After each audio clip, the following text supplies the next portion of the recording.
Welcome back to Movie Moshow. Today we are going to review the science fiction film, Elysium.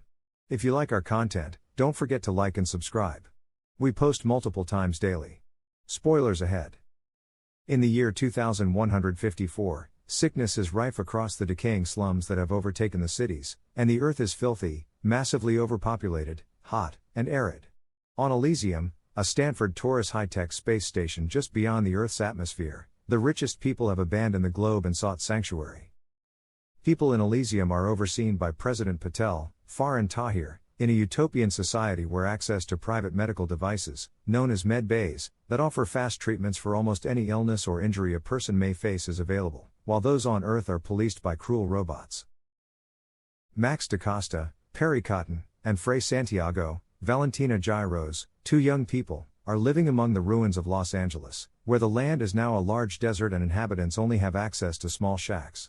Since Frey is literate, she reads Max tales of Elysium. Max shares a home with a caring nun in an orphanage. He was born to accomplish great things, the nun claims. Max and Frey are gazing up at the heavenly body known as Elysium. Max says he'll travel there one day and will bring Frey along. Frey writes something on Max's hand with a pen. She writes the letters M plus F inside a circle. Years later, at the age of 36, Max, Matt Damon, has a lot of tattoos and a technological ankle bracelet.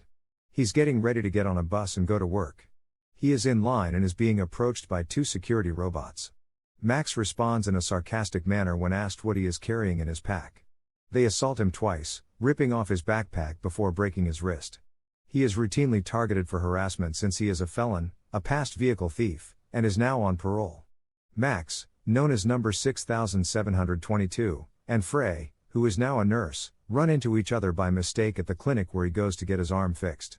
She refuses Max's invitation to go out for coffee. She finally consents to see him soon. The robots had given Max the order to visit his parole officer, who was also a robot. Max's parole is extended since the robot parole officer can detect attitude and doesn't like Max's. Max is then presented with a medication by the robot to help lower his high heart rate. Max chuckles and lowers it. Max works on an assembly line for Armadyne Corp., which also makes the robots that patrol Earth for law enforcement purposes. For being late, the shift manager deducts half a day's wages from his paycheck. Some residents of Los Angeles were able to raise money for an illegal emigration scheme, which they used to get Elysium identifying brands on their wrists. They then boarded 3 run-down-looking shuttles, which took off and flew towards Elysium. Codes are needed for the shuttles, and those were also taken. The defense secretary for Elysium is a lady named Delacourt, Jodie Foster, who speaks French. When she receives word that 3 unapproved shuttles are on their way, she disregards Executive Order 355 and activates CM, a rogue sleeper agent on Earth. Charlton Copley is Kruger.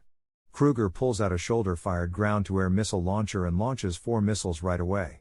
All 46 passengers on board 2 of the shuttles that were destroyed after being pursued by missiles were killed. The other shuttle arrives at Elysium and touches down. As robots and helicopters pursue the shuttle's passengers, the wealthy residents of the region are all in a tizzy. Rushing into a home, one mother and her daughter who were aboard the shuttle that landed discover a med bed. When the girl's wrist is scanned, it becomes clear that she is an inhabitant of Elysium. After evaluating her physical state and concluding that she had several fractures, a machine starts to fix the damaged bones. The incident leads to 32 arrests, 13 casualties, and 2 people still at large. The mother and daughter were on the run, but they were quickly found. The 34 are all ready to be sent back to Earth. Max's friend Julio, Diego Luna, tries to persuade him to rejoin the game of car theft, but he rejects the offer because he wants to finish his parole and find a means to travel to Elysium. A pallet blocks the robot shooting unit door at Max's workstation. Max is given the mandate by the boss to open the door or risk losing his job. Max is forced to cram himself inside the space and move the pallet away from the door. When he does, the unit turns on and the door crashes shut, killing Max with radiation. Another robot informs him that he will pass away from organ failure in 5 days after he is eventually dragged from the chamber and sent to a medical facility. William Fichtner's character, John Carlyle, the CEO of Armadyne, descends to the factory floor to investigate the problem. He orders Max to be removed from the infirmary after noticing him lying on a bed so he won't ruin the linens.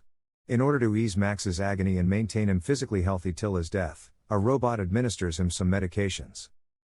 Delacourt is called in by President Patel. The president and his government are shown her.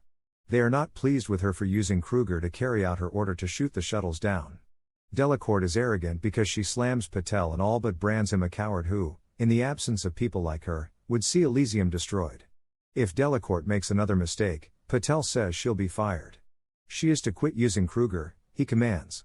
Kruger is furious and feels betrayed when he finds out that he won't be used any longer. Max is unable to walk as he leaves the hospital, and Julio runs to assist him. Some of the medications are taken by Julio with him.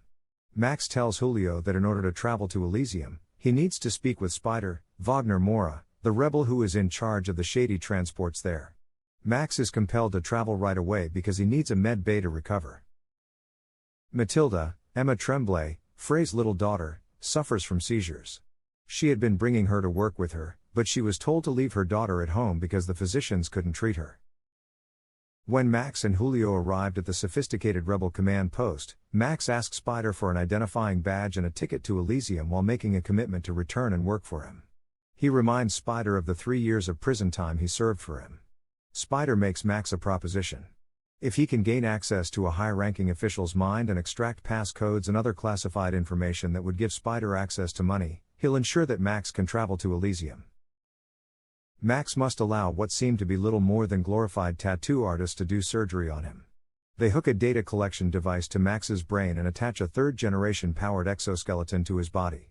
Max gains the droid-like strength from the exoskeleton. Max explains to Spider that John Carlyle had to be the high-level target and that his friend Julio had to be a part of the arrangement.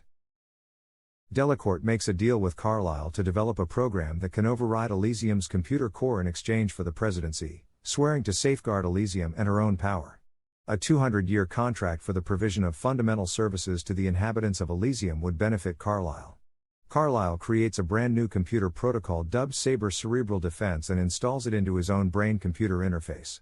Additionally, he uses a denial system to encrypt it, which would make it fatal for anyone attempting to download and use the application. He then gets on a shuttle and takes off for Elysium. Along with using 2 quick armored vehicles, Max, Julio, Diego Luna, and a few of Spider's guys arm themselves. They set out to stop Carlyle because they are aware of his intended flight to Elysium. The shuttle locks on near one of the engines as Max fires an explosive device at it. The explosive device must be set off quickly because the shuttle's supersonic transition takes only 15 seconds. The explosive is set off after the shuttle has left the launch complex and traveled a short distance, forcing it to crash land. As soon as Delacourt learns that Carlyle's shuttle has crashed and that Max da Costa, a convicted felon, is to blame, she phones Kruger. If Kruger decides to go rescue Carlyle, Kruger insists that he be reinstated. Delacourt agrees and then sets up the pickup of Kruger by 2 of his former associates. One of the 2 droids who were on the shuttle with Carlyle confronts Max and his men when they get to Carlyle's shuttle. After a tough battle, Max kills one droid. The hull of Carlyle's shuttle is then sliced through by one of the soldiers, giving him entry. The second droid, on the other hand, emerges from the other side and turns to face Max and the others. Max and the others engage the droid in gunfire. One of the soldiers can't see where his shots are going since he is concealing his body while shooting his weapon. Carlyle, who has been shot in the chest, is warned by Max not to hit him. After a hand-to-hand struggle, Max finally tears the droid's head off.